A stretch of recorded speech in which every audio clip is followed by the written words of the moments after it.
Welcome back, people, to Bun and Cheese Reviews. This is a new month entirely, and it's a new year, so welcome into the new year of 2021, if we ever get there. I don't know, still recording this in August. And the new topic is football. I told you I know the topic pretty well. Obviously, I don't want to be known as a FIFA YouTuber, but that's the first thing I did, and that's where I met a lot of you. So I know football pretty well. And this is a list of my top 5 favourite current players in the game. So, as I always say, stop all the talking, man. All of it. And let's get straight into the list. Number 5, Aubameyang. Okay, I've got to start off by saying Arsenal will be nothing without Aubameyang. Take note that I'm writing this script at the end of the 19 to 20 season, so I don't know how bad they are doing this season. And I say bad because, come on now, it's Arsenal. But I remember Pierre from when he first moved to Borussia Dortmund from St Etienne, and I was excited to see how well he would do because I always liked my fast, clinical strikers, which is exactly what he is. He tore the Bundesliga apart and ended with a record of 98 goals in 144 games, creating a special partnership with Mkhitaryan and Royce.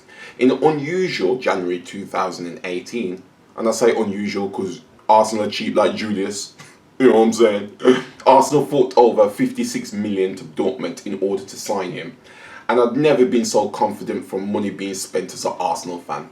Actually, I say that, but I was confident when they spent money on Ozil as well, and Ozil proved it. I don't care how trash Ozil's been recently. He proved it with those first two and a half seasons when he was getting assists for days, and even with Giroud up top, he proved it. So cut him some slack. I wasn't disappointed either with him hitting the ground running and scoring 10 league goals in 13 appearances for the rest of that season.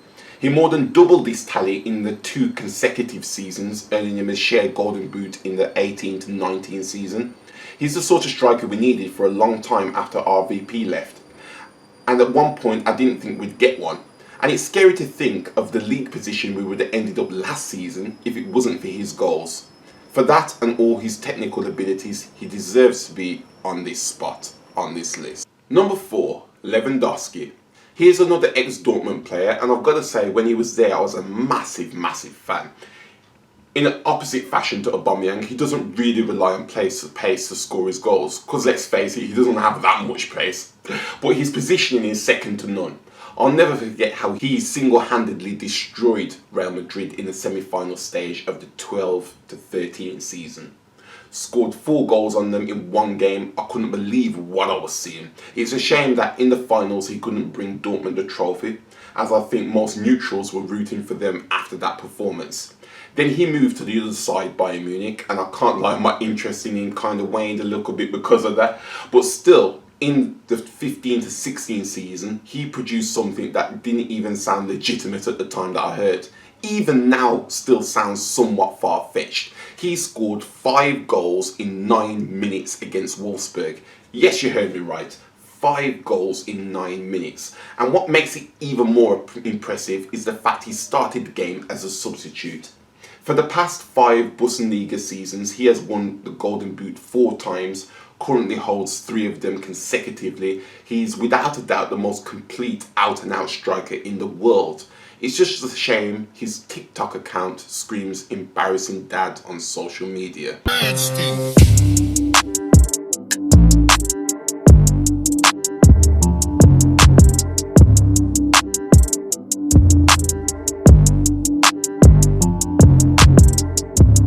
Number 3, Sergio Aguero. Aguero is a household name in the Premier League, and I couldn't help but respect him despite the amount of times he used to score past Arsenal with ease. His style of play is a bit of a mix of everything, from utilising his quick feet, using his low centre of gravity to nip past defenders and link up between other attackers. He also has a great shot and he's pretty pacey. He's never actually had a bad season at Man City. You'd have to go all the way back to his debut at Atletico Madrid to shun his statistics. And would that even be fair considering he was only 18 at the time and adjusting to a new country and a new team? As of recording this episode, he has 180 goals in 263 appearances in the league for Man City. Interestingly, he's only won the Golden Boot once in this time in this country. But I suppose that only shows the other quality up front for the other teams in the Premier League. But if you look at the Premier League all-time top goal scorers, he ranks at number 4 and is only 28 goals behind Wayne Rooney in the second spot.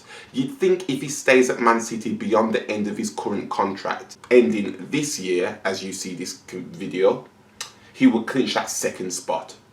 But even if he doesn't, he is the highest scoring foreign player to ever play in the league, ahead of greats like Henry, Robbie Keane and Robin van Persie.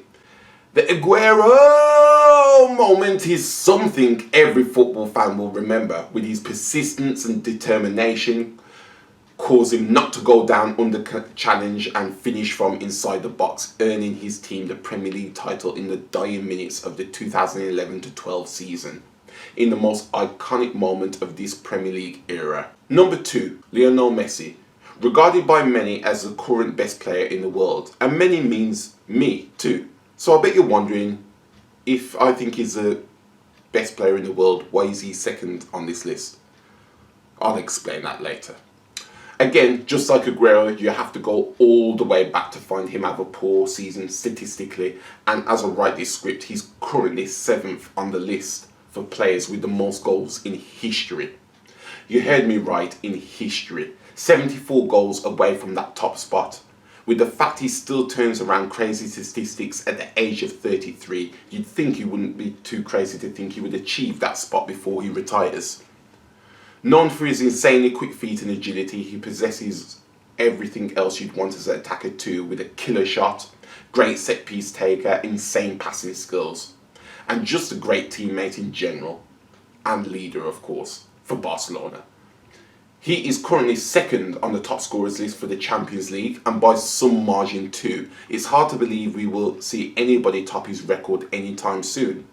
He is Barcelona's all-time top scorer with a stupid margin over 400 goals, more than Caesar in second, and he has helped them towards winning 10 league titles and 4 Champions Leagues, while achieving 6 Ballon d'Ors along the way. He also got to the final of the 2014 World Cup with Argentina, and if I didn't have money riding against them, I'd have been rooting for him, but my wallet counts, man, it counts, you know what I'm saying? He has more than lived up to his expectations that came from him being a promising young player at the Barcelona Academy, and will be remembered as a true legend once he retires. Now all for that top spot, baby. Number 1, Cristiano Ronaldo. So I said I regarded Messi as the best player in the world, but I put Ronaldo as number 1 of my favourite players. This is because of his insane hard work, and that's not to say Messi doesn't work hard for what he's got, but Ronaldo's something else, man. I remember growing up hearing stories how he used to train with ankle weights on, so when he took them off he'd be faster. And if that isn't some Dragon Ball Z shit, I don't know what is, you know what I'm saying?